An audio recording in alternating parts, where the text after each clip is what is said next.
Hello. Welcome back to another video. This time we're talking about the neighborhood of San Francisco, Pac Heights or Pacific Heights, however you want to put it. A lot of people call it the luxury, the creme de la creme of San Francisco. Maybe that's just me.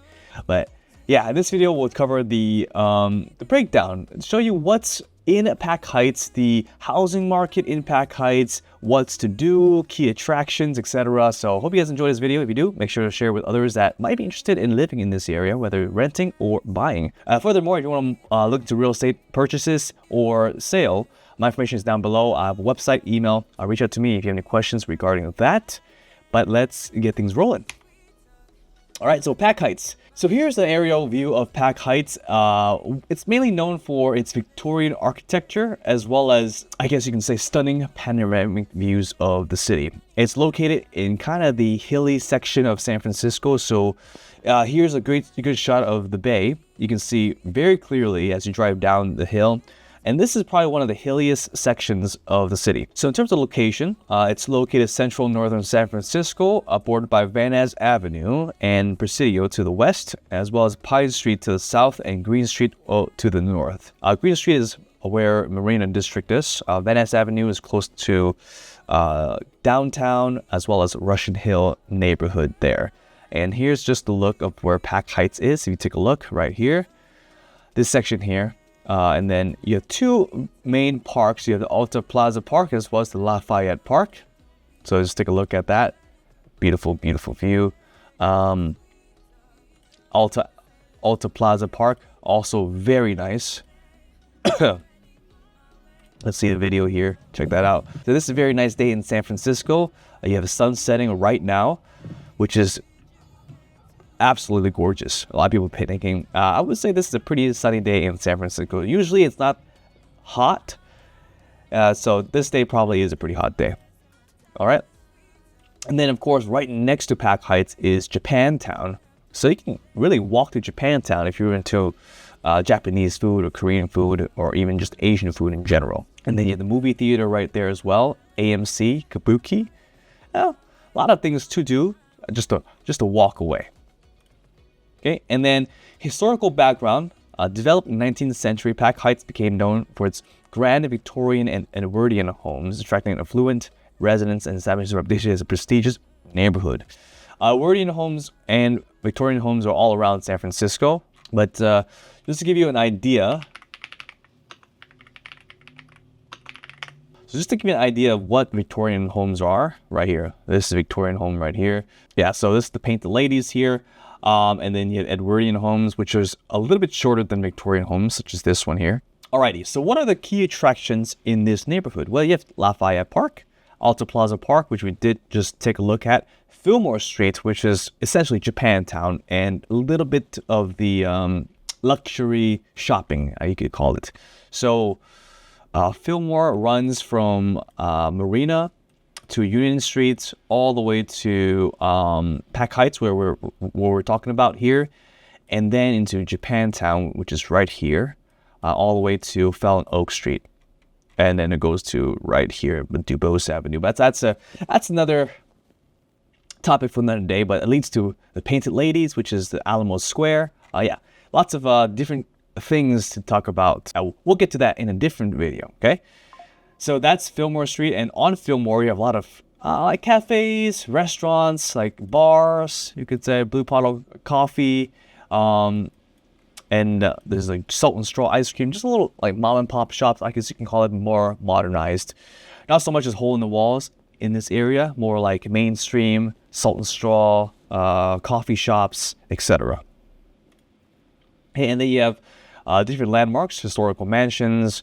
You have Spreckles Mansion, as well as the house. I don't know how to pronounce that, but they have the house right there. Just a lot of different architectural heritage in, I guess, all of San Francisco, but Pac Heights in particular. So what are the demographics in this neighborhood? Well, the population is about 20,000 residents. The age is around 37 years old and highly educated, with 37% of those individuals holding master's degree or higher. Income level is around $196,000. Diversity is predominantly white, 67%, and 17% Asian, 8% Hispanic, and then 6% of other races. The lifestyle is definitely upscale with a family-friendly environment with a blend of historic charm and modern amenities, attracting professionals and families seeking a prestigious urban setting. Okay, so like I mentioned, lots of different things to do here, and the good thing about living here is everything is just a walk away. And if it's not a walk away, it's a bus ride away. So here's the housing market. Median home price in this area is around $1.6 million, which is a slight decrease of 1.3% over the past year.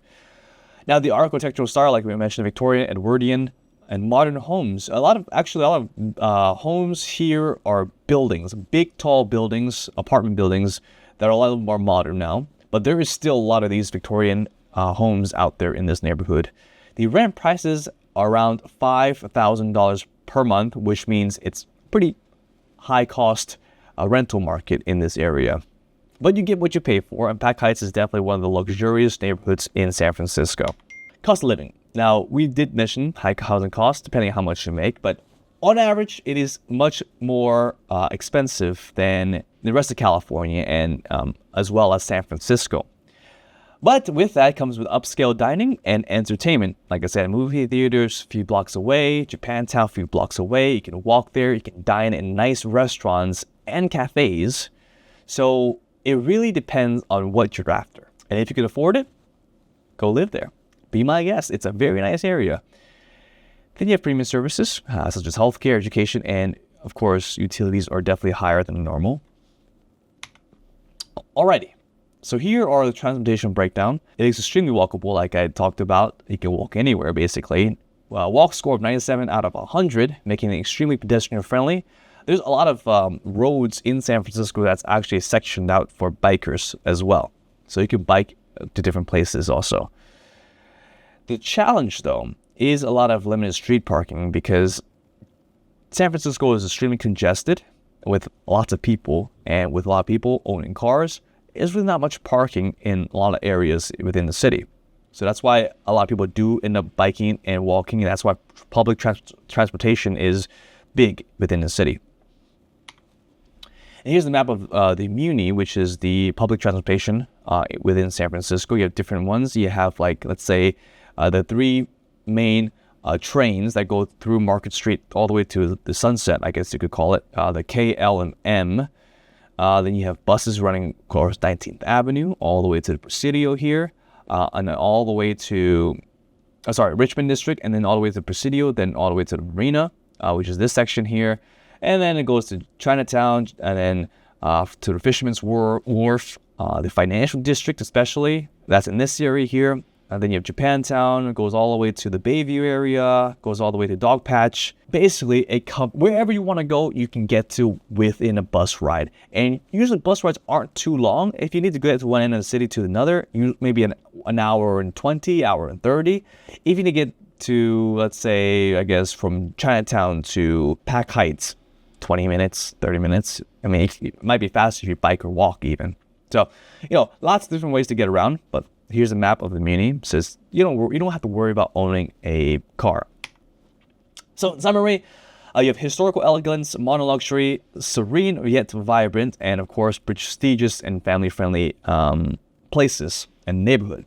Parks everywhere, things to do. Getting together in San Francisco is pretty simple. Everything is so closely compact together. So anything you want to try out, different foods, different cultures, you can go here, sushi, Korean food, Chinese food, American food, Italian food, anything you really want, you can get. All right. So that's it for this video. Hope you guys found this video helpful and informative. If you did, make sure to share it and like it and subscribe if you want to see more content just like this one. Okay. So anyways, I'll see you guys in the next one. If you have any questions, please make sure to reach out to me down below and take care.